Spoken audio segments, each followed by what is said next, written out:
అన్నం తినాలి అంటే తాళ్ళతో కట్టేసి బంధించి పారిపోకుండా అట్టి పెడితే అన్నం తినడానికి వస్తుంది. లేకపోతే ఈ పాటికి సోఫాల కిందకి మంచాల కిందకి వెళ్ళిపోయి పడుకుంటుంది. అంతేనా చింపు? అంతేనా?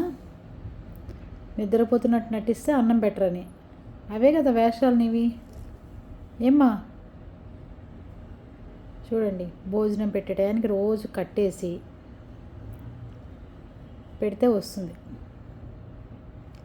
డిసిప్లిన్ లేని చింపు.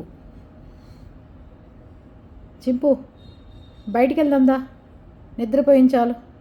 కారులో బయటికి వెళ్దాంలే. దా లే, గొలుసు తెచ్చుకో. లే దా, నేను వెళ్తున్నా. దా, డోర్ తీ. కళ్ళు పెద్దవి చేసిన చాలు.